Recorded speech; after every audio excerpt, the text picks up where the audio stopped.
سواك عند حلول الحادث الآممين المصطفى بلغ مقاصدنا واغفر لنا لعل رحمة ربهن يقسمها تأتي على سبيل عصيان في القسم يا رب بالمصطفى بلغ مقاصدنا واغفر لنا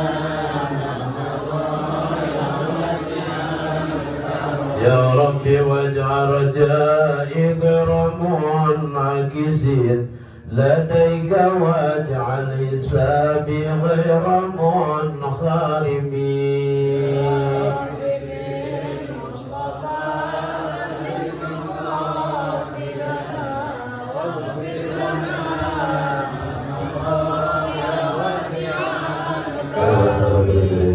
محمد صلى الله عليه وسلم. الفاتحة. أعوذ بالله من الشيطان الرجيم. بسم الله الرحمن الرحيم. الحمد لله رب العالمين الرحمن الرحيم مالك يوم الدين إياك نعبد وإياك نستعين اهدنا الصراط المستقيم صراط الذين أنعمت عليهم غير المغضوب عليهم ولا الضالين. Bismillahirrahmanirrahim. Alhamdulillah, salatu wassalamu ala Rasulillah ala man la nabiyya ba'dah. Hadirin jemaah sekalian yang dimuliakan Allah, baru saja kita menyelesaikan yang pertama tadi kita sudah baca zikir tahlil, kita lanjutkan baca maulid dia ulami, dan kita lanjutkan dengan sedikit kajian. Mudah-mudahan harapan kita apa yang telah kita baca ini Allah jadikan sebagai pembenaran amal yang nanti sama-sama akan kita lihat di yaumil qiyamah, dan tidak mengurangi daripada kewajiban kita, yaitu kita ini menuntut ilmu. Cuma pada biasanya kita kajian fikih, di bulanan ini kita agak beda sedikit. Malam ini materi insya Allah akan saya sampaikan. Ada satu hadisnya Nabi Muhammad SAW. Nabi ini pernah berpesan kepada Sayyidina Abi Dzar. Abi Dzar itu adalah seorang sahabat Nabi yang kamu lebih dikenalnya lagi dengan Jundub bin Junadah. Jadi kalau kita dengar ada nama sahabat namanya Jundub bin Junadah, itu adalah Abi Dzar Al-Ghifari. Ya, berarti dikunyah dengan nama anak. Di mana Nabi SAW ini bersabda, artinya sabda ini pesan kepada Abi Dzar.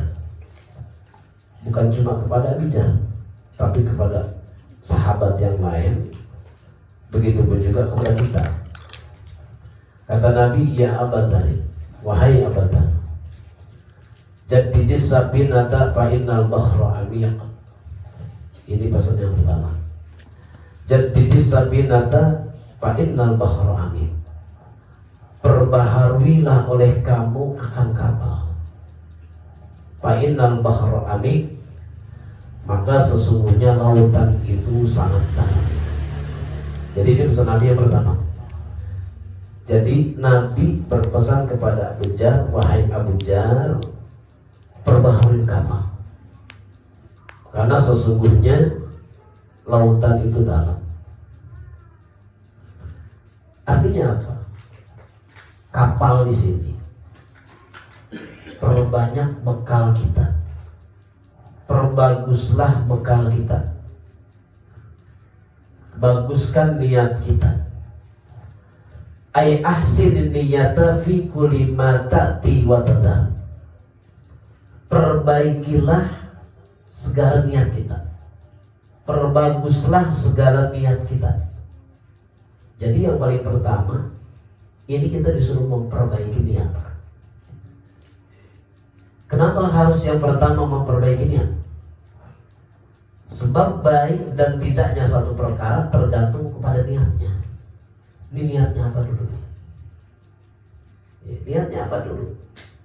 Kita berbuat Kalau memang niatnya baik, maka insya Allah akan melahirkan kebaikan.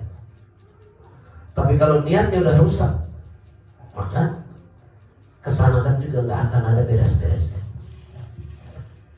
Kita beramal dengan amalan dunia. Misalnya kita cari nafkah ke Jakarta, cari nafkah kemana-mana. Tapi dengan niat yang bagus. Niatnya adalah untuk apa? Untuk menutupi kebutuhan keluarga, untuk pendidikan anak, untuk bisa apa? Istiqomah dalam ibadah. Maka perbuatan dunia, sekalipun itu rupanya perbuatan dunia, karena bagusnya niat kita, maka amalan itu jadi amalan akhirat.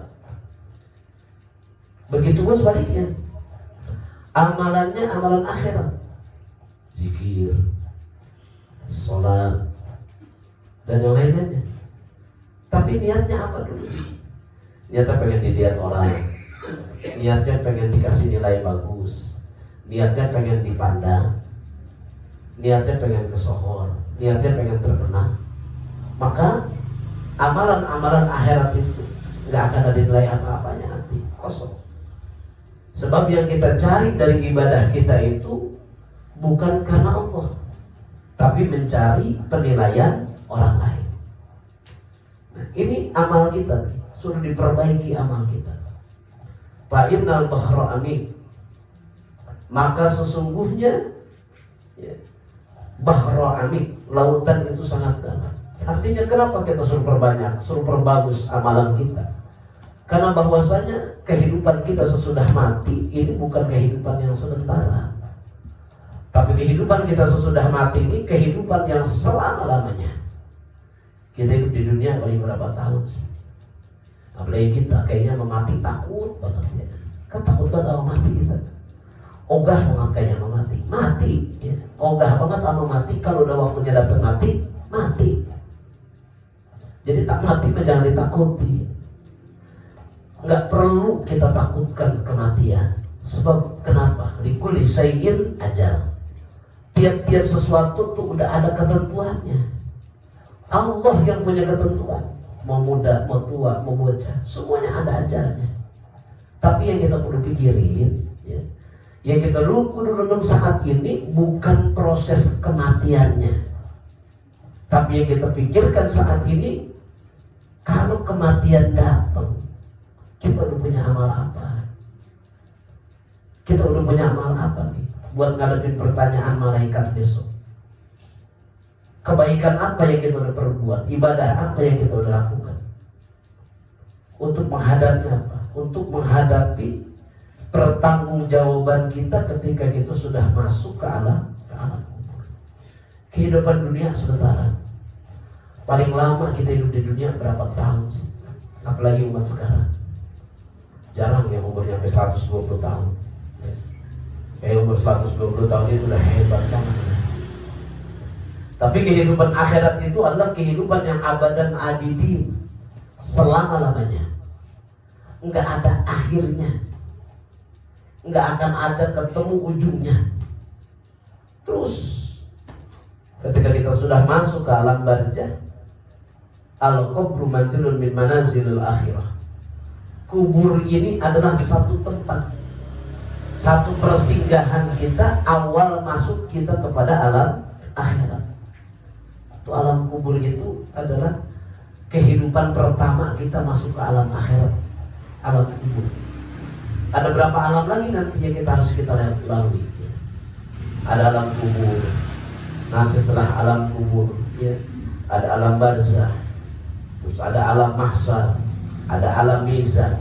Ini kita lewati. Tapi kalau buat orang-orang yang beriman, yang mereka beramal soleh, bekalannya banyak. Sekalipun dia masih nunggu ribuan tahun sampai masuk hari kiamat, karena mereka dapat kenikmatan, gak kerasa dia. Akhirnya ketika dibangkitkan, karena mereka mendapatkan nikmat, apa kata mereka? Qalu ya wailana man ba'atsana min marqadina hadza ma wa'adahumur rahman. Nah, ini ucapan orang beriman. Qalu orang-orang ahli kubur itu berkata, ya wailana man ba'atsana min marqadina. Siapa yang membangkitkan kami dari tempat tidur kami? Hada, ya ini, hada ma wa'adahumur rahman. Ini apa yang telah Allah janjikan. Ini yang telah dijanjikan oleh Allah yang Maha Rahman. Ini kalau untuk orang yang beriman. Ini untuk orang yang beriman. Misalnya mereka meninggal gitu di tahun 1 Hijriah. Sampai hari kiamat kan nggak tahu tuh tahun berapa nanti.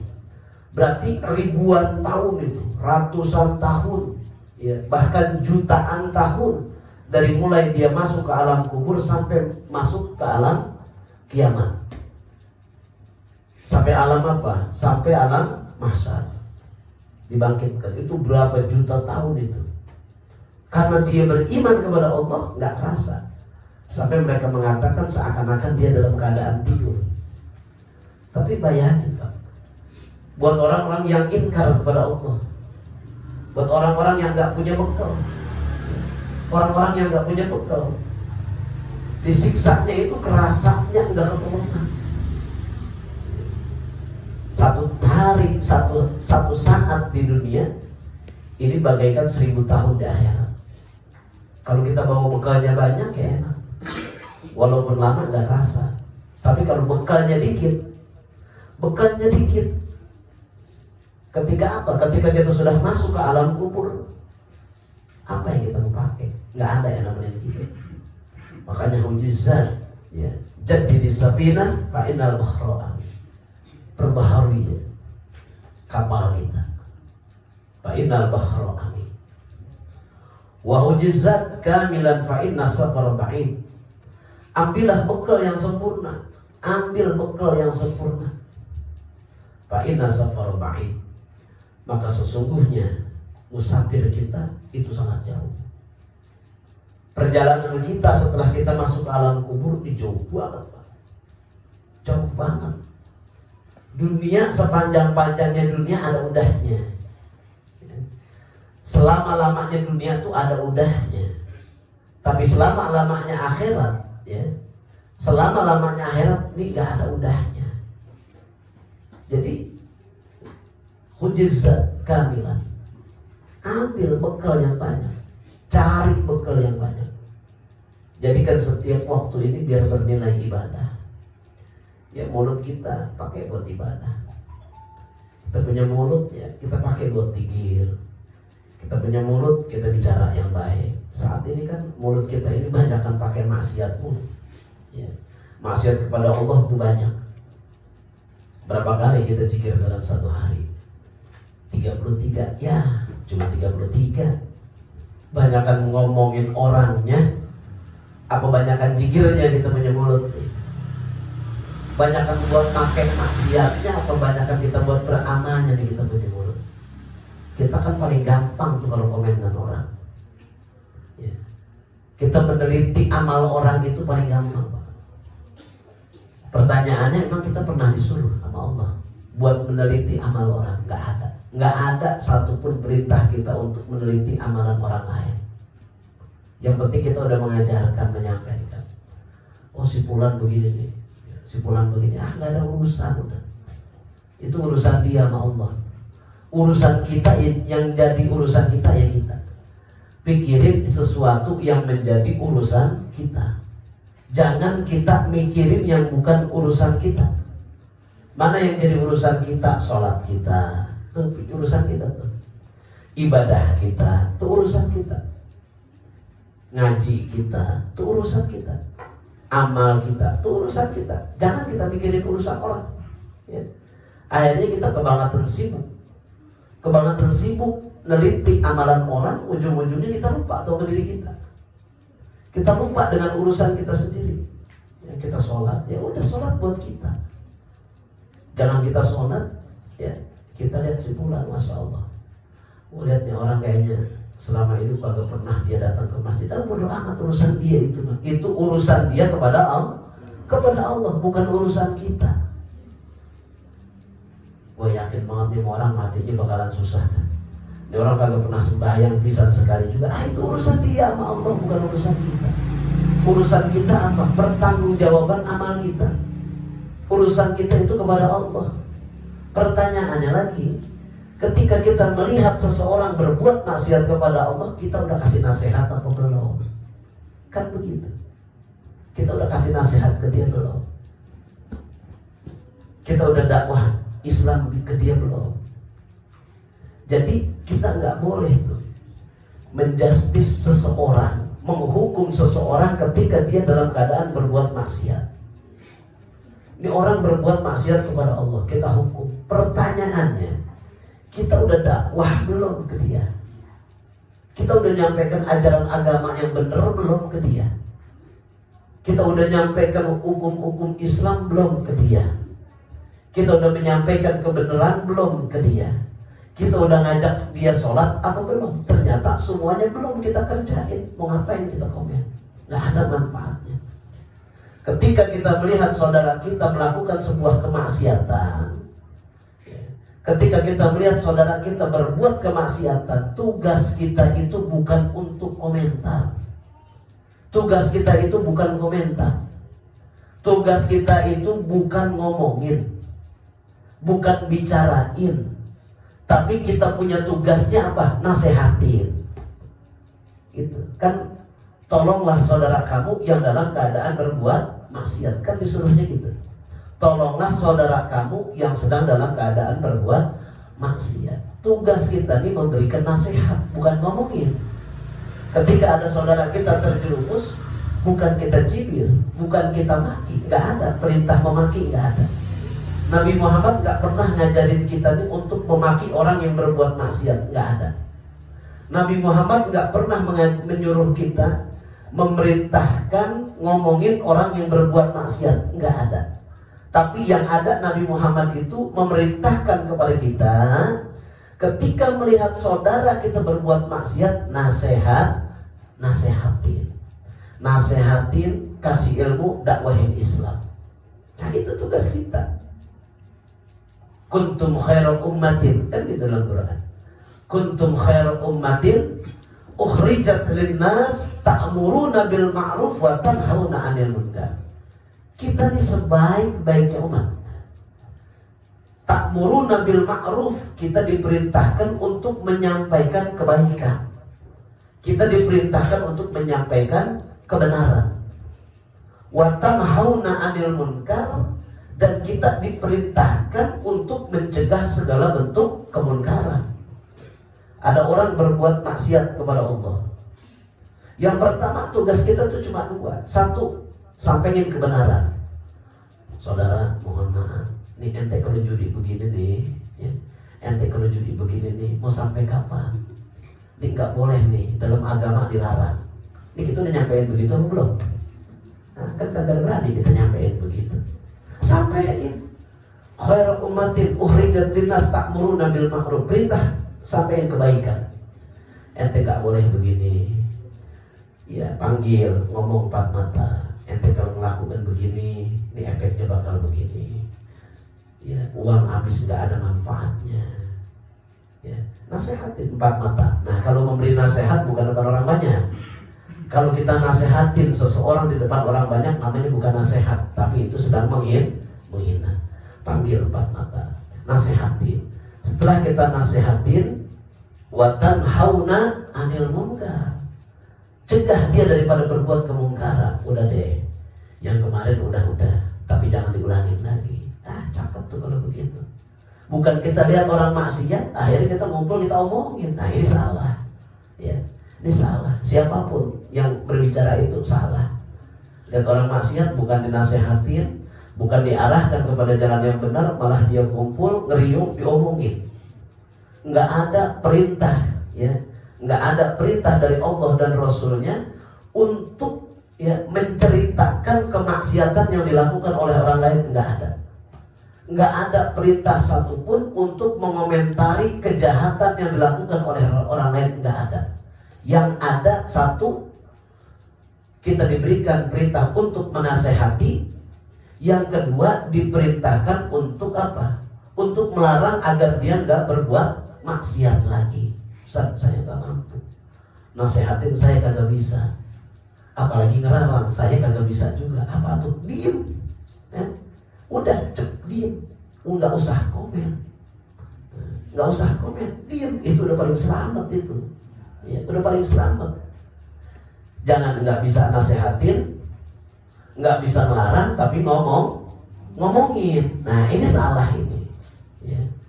Nanti kalau kita menceritakan kesalahan orang lain, menceritakan keaiban saudara kita, ya, bisa jadi yang kita omongin itu nanti jadi orang yang paling baik, sementara kita nih nggak bakal dimatikan oleh Allah sebelum apa? Sebelum kita melakukan kemaksiatan, kehinaan yang seperti fitnah kita lakukan. Kita ceritain tuh, ya. Kita menuduh seseorang begini, menuduh seseorang begini. Jadi apalagi sekarang di zaman medsos, hati-hati. Kita dengar berita, jangan hukum. Kita dengar berita begini.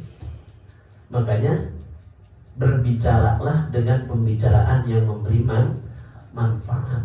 Manfaat apa? Manfaat untuk akhirat kita, manfaat untuk dunia kita.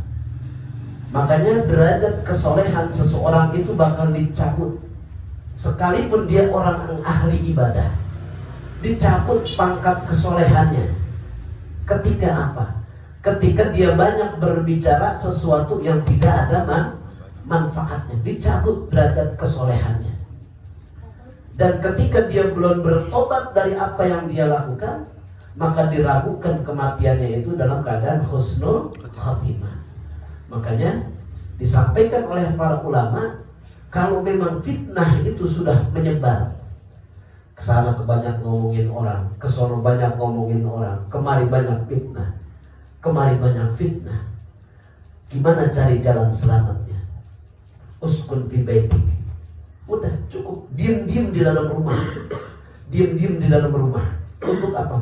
Untuk menyelamatkan mulut kita. Diem-diem di dalam rumah, tapi jangan megang HP juga.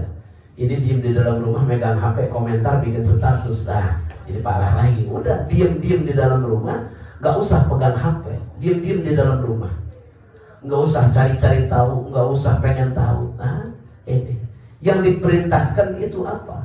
Jadi sabina wa jazat kamilan. Ambil, cari bekal yang sebanyak-banyaknya. Ya perintahnya itu.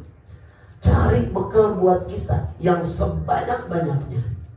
Kita bisa sholat, bekalnya dengan sholat. Kejar lewat sholat.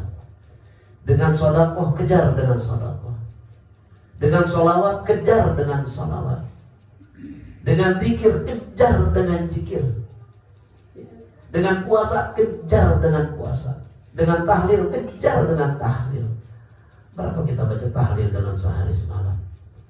Berapa kita baca salawat di dalam sehari semalam? Berapa kita ingat Rasulullah di dalam sehari semalam? Ya. Berapa kita baca Quran di dalam sehari semalam? Ya. Kaki kita, tangan kita, ya. Kita itu kan mudah, ya. Kita ini mudah, kaki. Kita tahu, kaki kita bakal diminta tanggung jawab, mata kita bakal diminta tanggung jawab. Tapi kita nggak pernah peduli itu. Makanya pikirkan diri kita, hasibu qoblaan Tuhan tuhasabu. Hisab diri kita, hitung diri kita, hisab diri kita sebelum kita dihisab oleh Allah Subhanahu wa taala. Makanya orang yang benar-benar sufi, orang yang benar-benar takut kepada Allah itu, mulai dia bangun tidur itu dicatat. Dia punya catatan.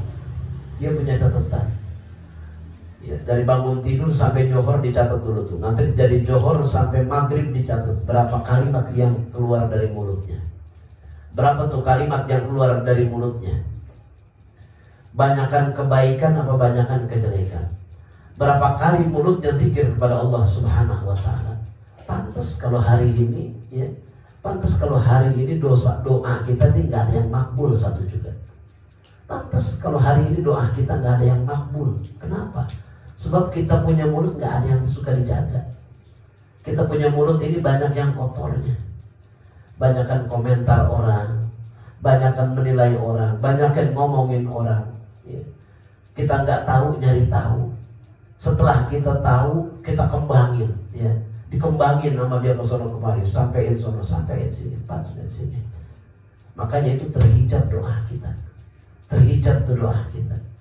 Makanya orang-orang yang derajatnya sampai kepada tingkatan orang soleh, dia tidak peduli dengan apa, dengan orang menilai dia jadi apa.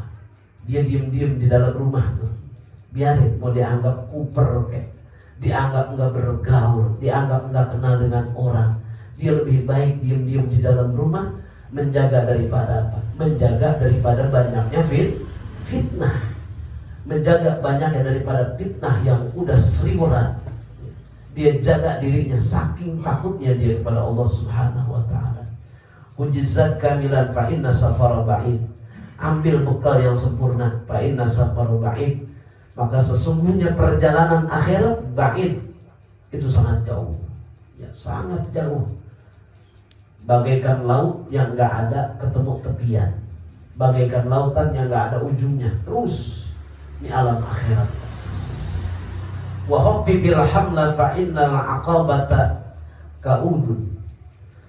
Dan ringankanlah bebanmu. Artinya apa? Beban-beban daripada dunia. Fa innal aqabata kaudun. Maka sesungguhnya rintangan itu akan datang menghadang kita. Artinya apa? Dunia yang kita cari ini jangan dijadikan beban. Jangan dijadikan beban.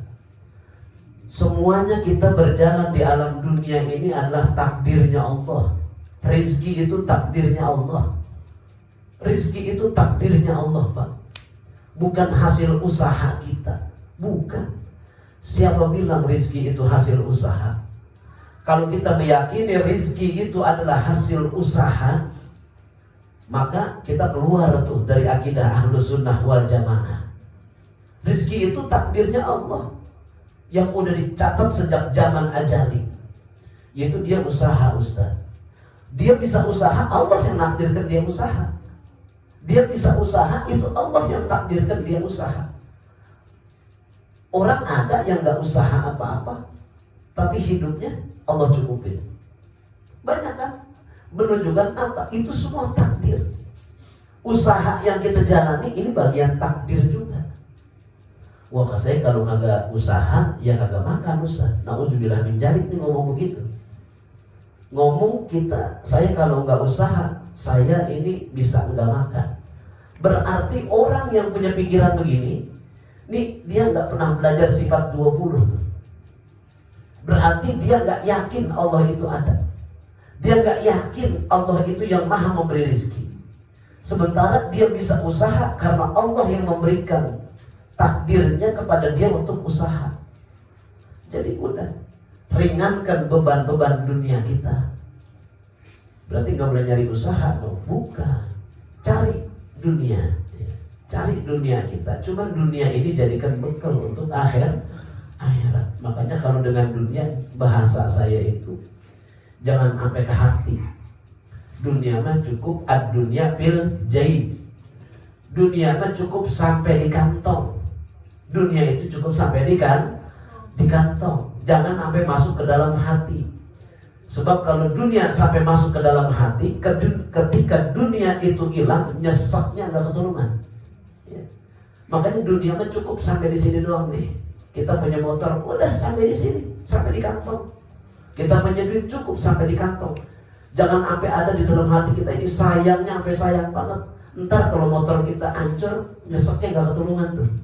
Ntar kalau duit kita habis, nyeseknya nggak keturunan, bisa gantung diri itu, ntar bisa bunuh diri gara-gara duitnya habis. Ya. Kenapa dia sampai kayak begitu? Karena naruh dunianya, karena dia naruh dunianya sampai kemari nih, sampai ke hati.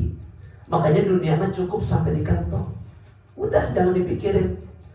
Ya, kita pakai habis ya udah, ngapain dipikirin? Ya.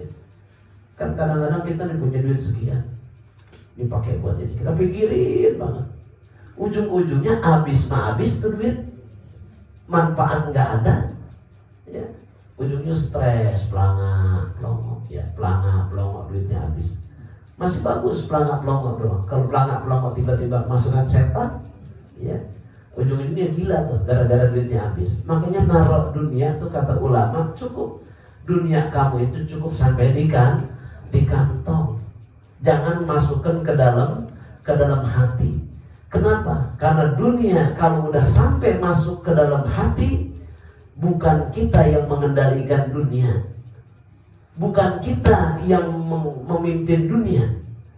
Kalau dunia udah sampai masuk ke dalam hati, kita bakalan disiksa oleh dunia kita. Kita bakal disiksa ya. Misalnya kita naruh duit di dalam rumah, kita udah kunci secara syariat begini, udah. Misalnya kita mau ada keperluan, tinggal. Kan yang penting udah syariat. Ya kunci dulu pintunya yang rapi, apanya yang rapi. Jangan kita udah berangkat kemana-mana gitu mau sebentar mau dimasukin maling dia, ntar ada garong dia, ntar ada orang nyolong dia, ntar jendela gue dibongkar dia. Itu di mana-mana otak kita ya, badan mah ada di luar, ujung-ujungnya apa? Ya badan mah ada di luar, ruh ini mah lagi mikirin duitnya tuh yang ada di rumah disimpan di bawah lemari, mikirin deh. Ujung-ujungnya makan nggak enak, ngobrol juga nggak nyambung. Kenapa? Sebab emang dunianya ada di sini tuh. Dunianya ada di sini. Tapi kalau dunianya cuma di kantong, dia syariat udah dijalanin apa segala macam secara syariat dia jalanin, pergi bismillahirrahmanirrahim Allah, la haula wala quwata illa billahil aliyil azim, berangkat udah biarin selesai. Ya, artinya dia kemana-mana dia tenang, otak dia tenang. Kenapa? Karena dunianya cuma sampai di kantong. Makanya yang perlu kita jaga itu adalah apa? Ya, khaffifil amalan. Ya, kita disuruh ringankan ya beban-beban dunia kita. Yang kita kudu beratin apa?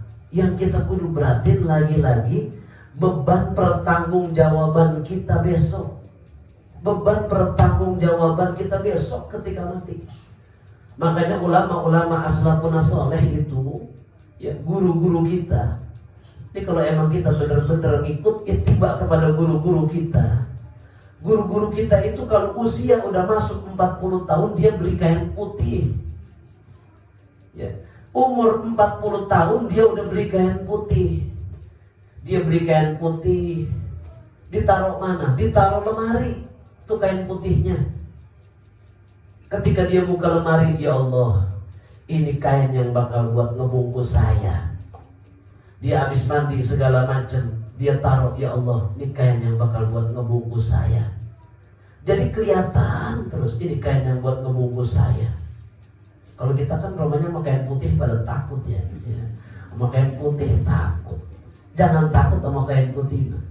Orang kain putih buat ngeredongin kita sih besok. Ngapain kalau takut sama kain putih? Kita bakal dibungkus pakai kain putih. Ulama salafus soleh tuh kalau usia masuk 40 tahun beli kain putih, taruh di lemari. Ini pak baju yang akan saya pakai di saat saya meninggal dunia. Bahkan ada lagi, bukan cuma kain putih, dia beli sabun, ditaruh di kamar mandinya. Khusus tuh sabun. Ini sabun yang bakal dipakai buat mandiin saya. Ini ulama-ulama begitu. Artinya benar-benar dia punya perasaan yang begitu khauf kepada Allah. Artinya udah dipersiapkan. Bukan hati kita yang dibebani dengan apa? Dengan keinginan-keinginan dunia yang tinggi. Wah, gua kudu begini, gua kudu begini, gua kudu begini. Kalau kagak sampai ini mau wajib. Boleh kita punya angan-angan tinggi terhadap dunia, tapi jangan sampai apa? Jangan ada bahasa kudu. Ini mau kudu sampai. Kalau bahasa kudu, nanti ketika nggak sampai stres gila. Nggak ada bahasa kudu. Saya pengen ini ya Allah. Udah selesai, serahin sama Allah. Sampai nggak sampainya itu bukan urusan kita. Itu takdirnya Allah. Ini kudu bisa nih. Ini gua kudu punya mobil ini nih. Akhirnya apapun cara dikerjain sama dia. Nggak peduli ini halal haram. Na'udzubillah min dzalik. Jadi kita persiapkan diri kita untuk menghadap Allah Subhanahu wa ta'ala. Termasuk apa? Kita punya anak. Punya anak didik di agama. Kenapa? Sebab anak ini adalah titipan yang Allah berikan kepada kita. Didik agama. Didik agama. Apalagi saat ini. Kita harus tahu anak kita ini bergaul dengan siapa. Kita harus tahu anak kita ini kenal berteman dengan siapa. Kalau anak kita nginep, kita harus tahu nginepnya di mana. Sebab kenapa? Sebab pergaulan saat ini, Kalau anak kita nggak jaga, kita nggak bentengi dengan agama, anak kita bakal jadi neraka dunia. Alhamdulillah, komandan, ahlan wa sahlan. Ini anak kita bakal jadi neraka dunia kita, neraka akhirat kita. Marhaban. Ini kita titipan yang Allah berikan kita. Ini diminta tanggung jawabnya oleh Allah Subhanahu wa taala kita punya anak.